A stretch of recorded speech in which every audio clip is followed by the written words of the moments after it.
Šito arī vai? Nē, paldies. Pilnīgi piekrītu, ka es pat nezinu, par ko es runāšu. Un braucot šurp no Smiltenes, es domāju, ārprāts, kādā prāta aptumsumā es piekrītu šai te lietai. Un īpaši tagad pēc Jūra runāt, pēc tik emocionālas runāšanas, es kaut ko pacentīšos savilkt kopā. Katrā ziņā Jurim tas bija tāds ļoti emocionāls un māksliniecisks, bet par ko mēs gribētu pastāstīt, droši vien caur savu prizmu, caur uzņēmējdarbību, caur Smiltenes pienu, pie kādām robežām, pie kāda būt vai nebūt, mēs esam bijuši vairākos gados. Tātad Smiltenes piens šajā gadā, 1. novembrī, būs 105 gadi, kurš mēs strādājam. Un uzņēmums, laikam bildīties var redzēt, tas bija ap 1910. gadu, kad tas bija tikai apkārtējie piensaimnieki šādā ēkā nodeva savu pienu. Tad 1912. gadā 1. novembrī tika uzcelt šī ēka, un šajā ēkā joprojām arī mēs Smiltenes piens, tikai, protams, vēl apgreidojoties ar 3-4 reizes vēl pieceļot plašāk un augstāk, jo mēs esam diemžēl centrā, mēs arī strādājam. Bet varbūt tās bildes es tā nekomentēšu, jūs skatieties, bet domājot, kā savilkt šo visu kopā ar šo te pasākumu nosaukumu uz robežas, tad manā dzīvē ir bijuši varbūt šādi 2 gadījumi, kur liekas ko mēs tā kā atskaites punktu, tas ir 1991. gadā, ka bija iespēja aizbraukt uz Ameriku, un pēc tā kā Latvijā 91. gadā izskatījās veikali, ka mūsu veikalā tikai bija 9. maija kurpes, man liekas, kādās 7 rindās ieraugot Amerikā, mēs tur tiešām filmējām un fotografējām. Un tajā juku laikos bija tas bija tiešām, kad beidzās sociālisms un sākās jau veidoties kā uz kapitālisma. Amerikā bija šī iespēja strādāt pie Vašingtonas draudzes cēla Latviešu biedrība namu, 21 dzīvokļu namu veciem ļaudīm, un tur es iemācījos flīzēt. Piensaimnieks ar 21 gadu strādājam uzņēmumā pa meistaru, tur es iemācījos flīzēt. Es atceros, kā šodien bija jāizflīzē 1 vannas istaba dienā, lai dabūtu $10 stundā, un $10 bija 53 kapeikas. Un alga toreiz bija Smiltenes pienā 90 rubļu. Tad nākošā robeža, mana privātā bija, par ko es daudz nestāstīšu, bet tā bija robeža caur nelaimes gadījumu 2005. gadā, kur pārvarot varbūt sevi, es varu normāli iet, staigāt un arī strādāt. Bet tieši saistībā par uzņēmumu robežas ir bijuši 95. gadā. Es uzņēmu šī uzņēmuma vadīšanu. Pēc vidusskolas izglītības tikai un vienīgi Reizeknes piena skolas tehnisko izglītību es uzņēmu šo uzņēmumu vadīšanu.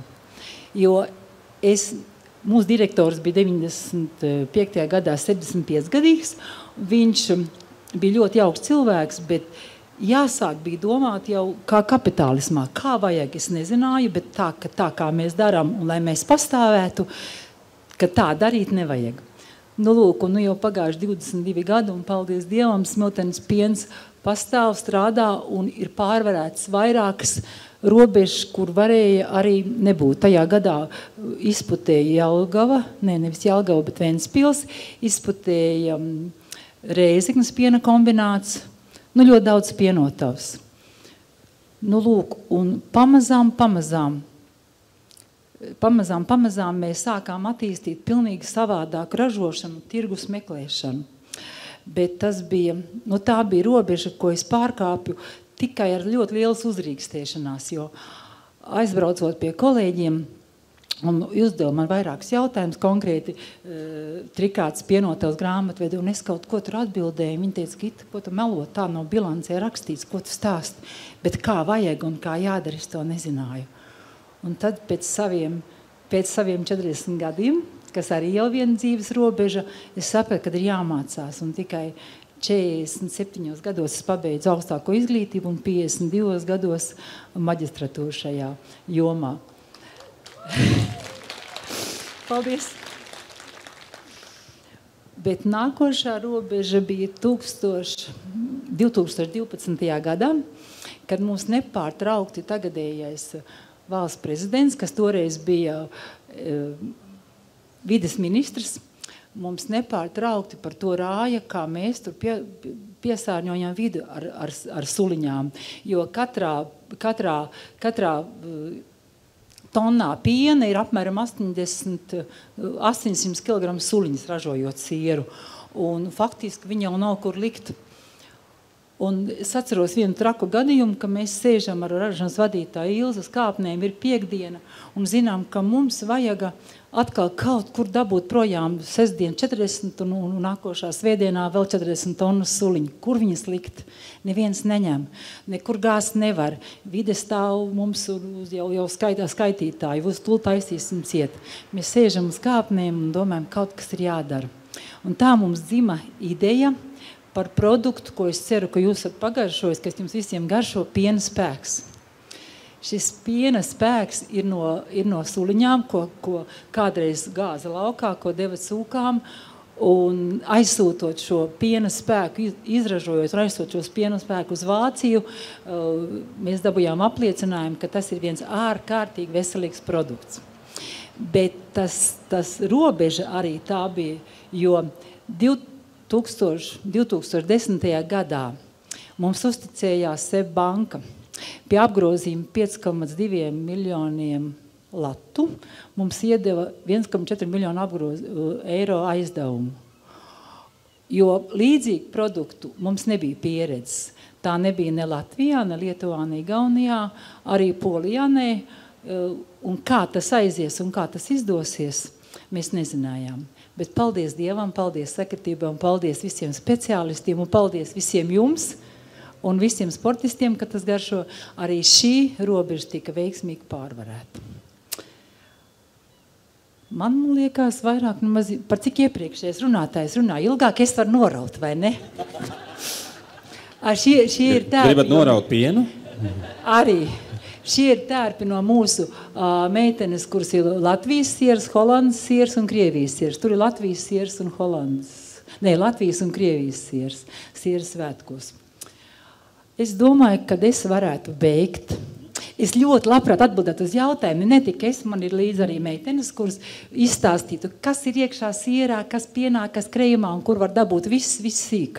To vēlāk, vai ne?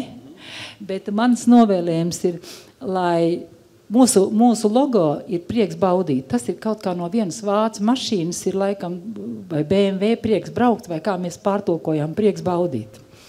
Un lai jums visiem būtu prieks baudīt šo jauko vasaru, šo jauko vakaru un vispār jaukas foršas cilvēciskas attiecības un mūsu produkciju. Paldies jums! Paldies, Gita! Jautājumu nebūs. Nē, būs. Pirmkārt, es gribu pateikt, jūs esat ārkārtīgi drosmīgi sievieti. Pirmkārt, pateikt, baudiet vasaru šādā situācijā. Otrs, no sākuma izstāstīt, ka principā mums pat izliet nebija kur, un tagad tas ir ārkārtīgi veselīgs produkts, lai jums labi garšo. Tas ir tā diezgan drosmīgi, ja tā padomā, vai ne? Bet tā ir taisnība. Tā ir? Jā. Un kā tas nākas, ka nevienam citam tas nebija ienācis prātā? Ko darīt ar tām suliņām no tās ieražošanas? Es nezinu, mēs īstenībā par to priecājamies, jo tieši sieras suliņās atšķirībā no vājpiena ir viskolosālākais obaltums, albumīns, globulīns, kurš vispilnvērtīgāk uzsūcās organismus. Un jūs reāli to visu izdomājat vienkārši divatā sēžot uz trepēm? Mēs reāli piesaistījām mazliet vēl Jelgavas speciālistus. Uz tām pašām trepēm? Jā. Vislabākās idejas jau dzimst vai tūlotē vai trepēs. Jo tur ir vieta, kur atsēsties un atpūsties. Galvenais tās vietas nesajaukt. Reizēm. Labi, vai jums vēl palikuši kādi jautājumi, lūdzu? Vai ne? Var brīvi uzdot jautājumus. Vēlāk tieši par varbūt tāds konkrētāks tiešām arī mūsu meitenēm. Labi, paldies, Gita. Paldies. Gita Munēts.